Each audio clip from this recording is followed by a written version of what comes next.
My channel. This is my another video of JNTU series. और इसमें मैं आप लोगों को सबसे पहले तो आप लोगों के डाउट्स क्लियर करना चाहती हूँ, क्योंकि मुझे बहुत सारे लोगों के ऐसे कमेंट्स आ रहे थे एंट्रेंस एग्जाम के रिगार्डिंग स्पेशली। तो सबसे पहले तो मैं सोच रही हूँ कि आपके डाउट्स ही क्लियर कर दूँ। तो सबसे पहले आपको बता देती हूँ साइंस एग्जाम के बारे में। जो मतलब ऐसा है कि आप लोग मुझे डिपार्टमेंट वाइज स्पेसिफाई करो ना कि आपका ये डिपार्टमेंट है, ये डिपार्टमेंट है। तो सबसे पहले तो आप लोगों को ये चीज़ समझने की जरूरत है कि जो एंट्रेंस एग्जाम होता है वो कॉमन होता है, मतलब बहुत सारे डिपार्टमेंट्स का एक कॉमन एंट्रेंस एग्जाम होता है। जैसे अगर आप साइंस के लिए प्रिपेयर हो, physics, chemistry, maths, bio, agriculture और बायोटेक्नोलॉजी और भी बहुत सारे ऐसे डिपार्टमेंट जो साइंस फील्ड से रिलेटेड है, तो उन सबका एक कॉमन एंट्रेंस एग्जाम होता है। एटलीस्ट फॉर ग्रेजुएशन तो सबका कॉमन ही होता है। और उसके अंदर जो क्वेश्चंस आते हैं वो इस तरह से आते हैं कि उनकी रेशो होती है 50-50-50 PCM और PCB। वो डिपेंड करता है आपकी प्रेफरेंस पे कि अगर आप बायो वाले तो आपको 50 क्वेश्चन जो करने हैं वो आप बायो के कर दो, और अगर आप मैथ्स बैकग्राउंड से तो आपको जो 50 क्वेश्चन करने हैं वो मैथ्स के कर दो। बाकी फिजिक्स और केमिस्ट्री के तो आपको करने ही पड़ेंगे। इसके साथ पहले होता था कि बच्चों को इंग्लिश और रीजनिंग के क्वेश्चंस भी आते थे, लेकिन मेरे जूनियर्स ने मुझे ये कहा है कि लास्ट ईयर उनको क्वेश्चंस नहीं आए हैं, और आई थिंक इस बार के सिलेबस में भी ये चीज़ स्पेसिफाइड है कि क्वेश्चंस नहीं आते हैं। तो आप लोग प्लीज़ एक बार सिलेबस चेक करो और उसके अकॉर्डिंग प्रिपेयर करो अपना एंट्रेंस एग्जाम फॉर साइंस वाले। और जो बच्चे BCom या BBA या इस ऐसे कॉमर्स रिलेटेड कोर्सेज के लिए अपेयर हो रहे हैं, तो उनको भी ये बता दूं कि उनके जो एंट्रेंस के क्वेश्चंस आते हैं वो होते हैं उसमें इंग्लिश, रीजनिंग, मैथ्स, GK, ये सारे क्वेश्चन, इनसे रिलेटेड क्वेश्चंस पूछे जाते हैं जो कि ग्रेजुएशन के लिए अपेयर हो रहे हैं। क्योंकि जो पोस्ट ग्रेजुएशन वाले हैं उनके सिलेबस में मैंने कहीं ना कहीं पे पढ़ा है कि उनको BCom से रिलेटेड क्वेश्चंस भी आ सकते हैं, जैसे जो MCom के लिए अपेयर हो रहे हैं या जो MBA के लिए अपेयर हो रहे हैं उनको BBA से रिलेटेड भी क्वेश्चंस आ सकते हैं। MBA वालों का मैं स्पेसिफाइड नहीं कर सकती हूँ, बट मैंने MCom वालों के लिए कहीं पर तो ये चीज़ पढ़ी है। तो आप लोग प्लीज़ अपना सिलेबस एक बार प्रॉपरली रेफर करो और उस चीज़ के लिए उसके अकॉर्डिंग प्रिपेयर करो। और बहुत सारे बच्चे पूछ रहे थे कि एग्जाम कैसा आता है, तैयारी कहाँ से करें, क्योंकि क्वेश्चन पेपर्स पिछले अवेलेबल नहीं है। तो जो साइंस वाले हैं वो लोग तो यूनिवर्सिटी की JNTU की एक बुक है USAT करके, मैं डिस्क्रिप्शन में उसका नाम प्रॉपर्ली मेंशन कर दूंगी। तो आप लोग अगर तो चाहो तो आप वो बुक खरीद सकते हो। उसमें आपको OMR शीट्स भी मिल जाएंगी कि आप उससे प्रिपेयर कर सकते हो। उसमें क्वेश्चंस भी होते हैं कि पिछले क्वेश्चंस किस रिगार्डिंग आए हैं, तो आपको थोड़ा आइडिया हो जाएगा कि कैसे प्रिपेयर करना है। और जो BCom वगैरह के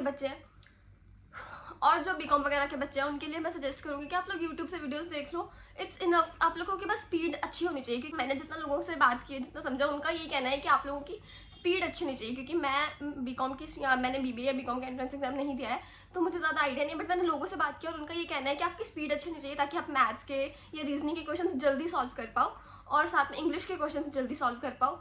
इसके साथ साथ एक मेरा पर्सनल सजेशन है कि आप लोग GK से ज़्यादा बाकी चीज़ों पे ध्यान दो। लाइक अगर आपकी GK बहुत अच्छी है तो वेल एंड गुड, लेकिन अगर नहीं है तो अभी आपके पास इतना टाइम भी नहीं है कि आप GK सारी प्रिपेयर करो, क्योंकि GK बहुत वास्ट है। तो आई वुड सजेस्ट कि आप लोग मैथ्स, रीजनिंग, इंग्लिश, इन चीज़ों पे, एप्टीट्यूड, इन चीज़ों पे थोड़ा फोकस कर लो ताकि आप अच्छा स्कोर कर सको, अच्छा रैंक ले सको। और जो साइंस वाले उनके लिए तो मैंने बुक बताई दी है। और बाकी डिपार्टमेंट्स जैसे कि जो इंजीनियरिंग के बच्चे आ रहे हैं, तो उनको आई एम श्योर पता ही होगा कि उनका एंट्रेंस नहीं होता है। उनका जो एडमिशन प्रोसेस होता है वो इस तरह से होता है कि वो मेरिट बेसिस पे होता है। अगर आप इंजीनियरिंग के लिए आ रहे हो, BTech के लिए आ रहे हो, तो आपको JEE का एग्जाम होना चाहिए। आपके JEE के स्कोर कार्ड के बेसिस पे आपकी एडमिशन होती है। अगर आप आर्किटेक्ट के लिए आ रहे हो तो नाटा का एग्जाम होना चाहिए। अगर आप कंबाइंड BEd कोर्सेज के लिए आ रहे हो तो आपको NCET ITP का एग्जाम देना, आपके उसकी मेरिट लिस्ट के बेसिस पे एडमिशन होती है। और बहुत सारे बच्चों ने लॉ के बारे में पूछा था, तो लॉ का एग्जाम आपके 12th के परसेंटेज के डिपेंड करता है।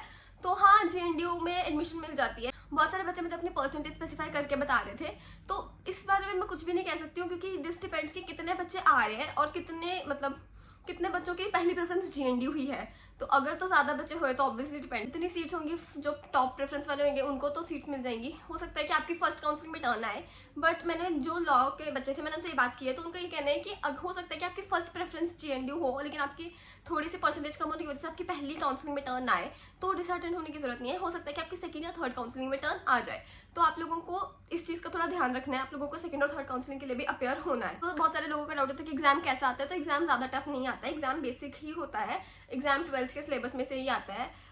तो आप लोगों को ज़्यादा ऐसे टेंशन लेने की जरूरत नहीं है। आप लोग बस अच्छे से तैयारी करो, आप लोगों का एग्जाम अच्छा ही जाएगा। चलो फटाफट से बात कर लेते हैं कि रिगार्डिंग द डॉक्यूमेंट्स, हमें कौन कौन से डॉक्यूमेंट्स चाहिए और काउंसलिंग के लिए, क्योंकि काउंसलिंग के लिए आना उसके बाद पहले तो जो आपको लेके आना है वो है आपका एप्लीकेशन फॉर्म। तो जब आप लोगों ने अपनी एडमिशन का प्रोसेस सारा किया था, रजिस्टर वगैरह किया था, तो आपको एक फॉर्म मिलता है ना, एप्लीकेशन फॉर्म। आपको सबसे पहले उसको प्रिंट कराना है और आपको वो फॉर्म लेके आना है। उसके साथ 10th की और 12th की DMC लेके आनी है। अगर तो आपकी 12th की DMC आ गई है तो वेल एंड गुड, अगर नहीं आई है तो आप अपनी जो डिजिलॉकर पे DMC आती है वो वाली DMC प्रिंट करा के ले आओ और वो दे दो। बाद में जब आपकी ओरिजिनल DMC आ जाएगी तो आप उसकी फोटोकॉपी सबमिट करवा सकते हो।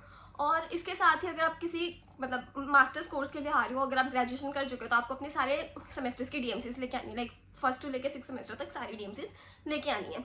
इसके साथ आपको लेके आना अपना करेक्टर सर्टिफिकेट। करेक्टर सर्टिफिकेट अगर आपको नहीं पता तो आपको बता देती हूँ कि आपको आपके लास्ट प्रेजेंट स्कूल से मिलता है। तो जिस भी स्कूल से आपने अपनी मतलब 12th किया है या जिस भी कॉलेज से आपने अपनी ग्रेजुएशन किया, आपको वहाँ जाना है, वहाँ के क्लर्क ऑफिस से मिल जाता है, आपको वहाँ जाना है, उनको बोलना है, वो आपको बना देंगे, वहाँ आपकी प्रिंसिपल के साइन होंगे और बस आपका करेक्टर सर्टिफिकेट रेडी हो गया। बस इतना सा ही होता है करेक्टर सर्टिफिकेट का काम।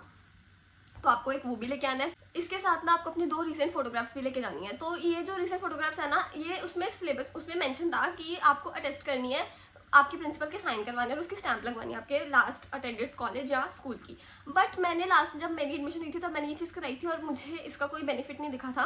तो आई वुड सजेस्ट कि आप 2 ऐसी फोटोज़ करवा लो टेस्ट अपने मतलब प्रिंसिपल से, जो भी आपके स्कूल और कॉलेज के उनसे भी। और इसके साथ आप 2 एक्स्ट्रा फोटोज़ भी लेके जाओ, क्योंकि उन्होंने मुझसे ऑन द स्पॉट 2 फोटोज़ मांगी थी जिसपे कुछ भी लिखा ना हो, प्रिंसिपल के साइन ना हुए हों। तो मुझे नहीं पता ये उसमें क्यों लिखा होता है, बट ये उसमें लिखा होता है, तो आप ये चीज़ मतलब थोड़ा ध्यान रखना। इसके साथ आप लोगों को लेके जाना अपना रिजर्वेशन सर्टिफिकेट, अगर आप एप्लीकेबल हो, लाइक किसी स्पेशल रिजर्व एरिया से हो या फिर और रेजिडेंस सर्टिफिकेट। रेजिडेंस सर्टिफिकेट में बहुत सारे ऐसे भी आ जाते हैं कि जो पर्टिकुलर किसी विलेज एरिया से हैं या बॉर्डर एरिया से हो आप लोग, तो ये सारी चीज़ों के सर्टिफिकेट्स होते हैं और इनसे थोड़ी सी प्रेफरेंस मिल जाती है जो एडमिशन के टाइम पे, तो इसलिए ये सर्टिफिकेट्स मंगवाए जाते हैं। और रिजर्वेशन सर्टिफिकेट में तो कैटेगरी सर्टिफिकेट भी आ जाता है, और अगर आप किसी फ्रीडम फाइटर की फैमिली से हो वो वाला सर्टिफिकेट भी आ जाता है। तो ये सारे सर्टिफिकेट्स आपको इसलिए अवेलेबल करवाना पड़ता है क्योंकि जो कैटेगरी सर्टिफिकेट है उसके बेसिस पे आपको कंसेशन वगैरह मिल जाती है। तो ये चीज़ उस चीज़ के लिए मतलब ऐसी कैटेगरी स्कॉलरशिप्स है, कुछ स्कॉलरशिप्स है पर्टिकुलर, तो उन चीज़ों के लिए आपको एप्लीकेबल कर देते हैं। तो आपको ये वाले सर्टिफिकेट्स लेके जाने ज़रूरी हैं।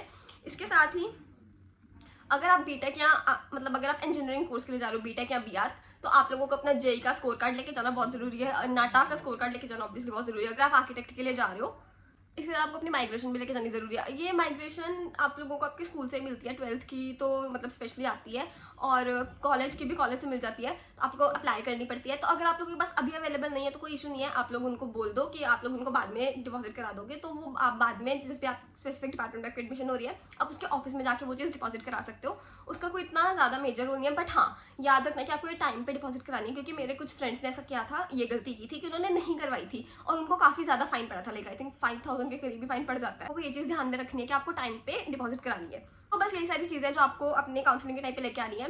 इसके अलावा आप लोगों को कैश लेके आना है, हाँ, क्योंकि बहुत सारे बच्चों का सवाल था कि हम लोगों को ऑन द स्पॉट पेमेंट करनी पड़ती है कि नहीं। तो हाँ, आपको ऑन द स्पॉट पेमेंट करनी पड़ती है, जैसे आपकी एडमिशन हुई है आपको साथ में ही फी पेमेंट करनी पड़ेगी। तो जितनी भी अगर आपकी फीस बहुत ज़्यादा है, आप एक बार में सारी फीस नहीं डिपॉजिट कर सकते हो, तो हाँ आप लोग वहाँ पे अपनी ना फीस को इंस्टॉलमेंट्स में भी पे कर सकते हो।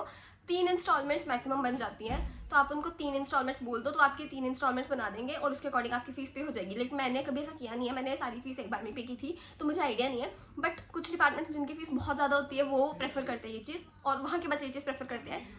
तो आप लोगों को वहाँ पे मैम को रिक्वेस्ट करनी होती है, जो भी वहाँ पे फीस कलेक्ट कर रहे होते हैं वो आपकी 3 इंस्टॉलमेंट्स बना देते हैं, फिर आपको 3 इंस्टॉलमेंट्स में आप वो फीस पे कर सकते हो।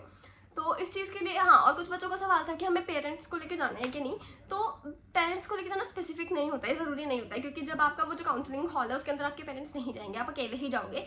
बट स्टिल हाँ, पेरेंट्स को ले जाओ फॉर सिक्योरिटी, अगर आपको लगता है कि आप कैश इतना नहीं संभाल सकते हो, क्योंकि पेमेंट तो ऑन द स्पॉट करनी ही है। तो इस चीज़ के लिए आई वुड सजेस्ट कि आप अपने पेरेंट्स को ले जाओ। बाकी आपकी अपनी मर्जी है, अगर आप खुद संभाल सकते हो वेल एंड गुड, अगर आप खुद रिस्पॉन्सिबल हो, आप सारा सामान खुद संभाल सकते हो तो इट्स वेल एंड गुड, आप खुद भी जा सकते हो। ऐसा कुछ कंपल्सरी नहीं है कि पेरेंट्स को लेकर जाना ज़रूरी ही है। इसके अलावा जो सबसे इंपॉर्टेंट चीज़ है, जो एक ही चीज़ है, वो है कि एक और फॉर्म होता है काउंसलिंग का, और वो फॉर्म आप लोगों को प्रिंट करवाना होता है। वो आपको ना, जैसे आपने मतलब अपनी मेल, जैसे आपने रजिस्टर किया तो आपने अपनी मेल प्रेफर डाली होती है, तो आपको आपकी मेल पे वो फॉर्म स्पेसिफिकली आ जाता है, क्योंकि वो हर एक का डिफरेंट होता है। साइंस वालों का अलग से आता है, मैनेजमेंट वालों का अलग से आता है, इंजीनियरिंग वालों का अलग से, तो मतलब सबका अलग अलग होता है। तो आप लोगों को बस वो फॉर्म प्रिंट करना और वो फॉर्म फिल करना, और ये जो फोटोज मैंने बोले ना टेस्टेड वाली, वो आपको इस फॉर्म पे पेस्ट करनी होती है। और स्पेसिफिक याद रखना है कि आपको ये स्टेपल नहीं करनी है, ग्लू से पेस्ट करनी है फोटोग्राफ्स। और इसके साथ ही आप लोगों को एनेक्जर्स फिल करने होते हैं। फॉर्म्स है वो उन लोगों के फिल होते हैं, जैसे कि अगर आपकी कोई स्पेसिफिक रिजर्वेशन कैटेगरी है या कोई रेजिडेंस सर्टिफिकेट आप डिपॉजिट करा रहे हो, तो उसके अकॉर्डिंग आप लोगों को एक एनेक्जर फिल करना होता है। वो एनेक्जर है, उसका जो डॉक्यूमेंट है मैं वो डिस्क्रिप्शन में दे दूंगी, आप एक बार खोल के देख लो और कौन सा एनेक्जर आपके अकॉर्डिंग सुटेबल, आप वो निकलवा लो, वो प्रिंट कर लो और फिर आप वहाँ पे फिल करके ले जाओ। That's it. So I think इतना ही था इस वीडियो के लिए, क्योंकि इससे ज़्यादा मुझे नहीं लगता कि कुछ भी है जो काउंसलिंग में ज़रूरत पड़ती है। तो that's it for today's video. अगर आप लोगों को ये वीडियो हेल्पफुल लगा हो तो do like, comment, share and subscribe, and thank you.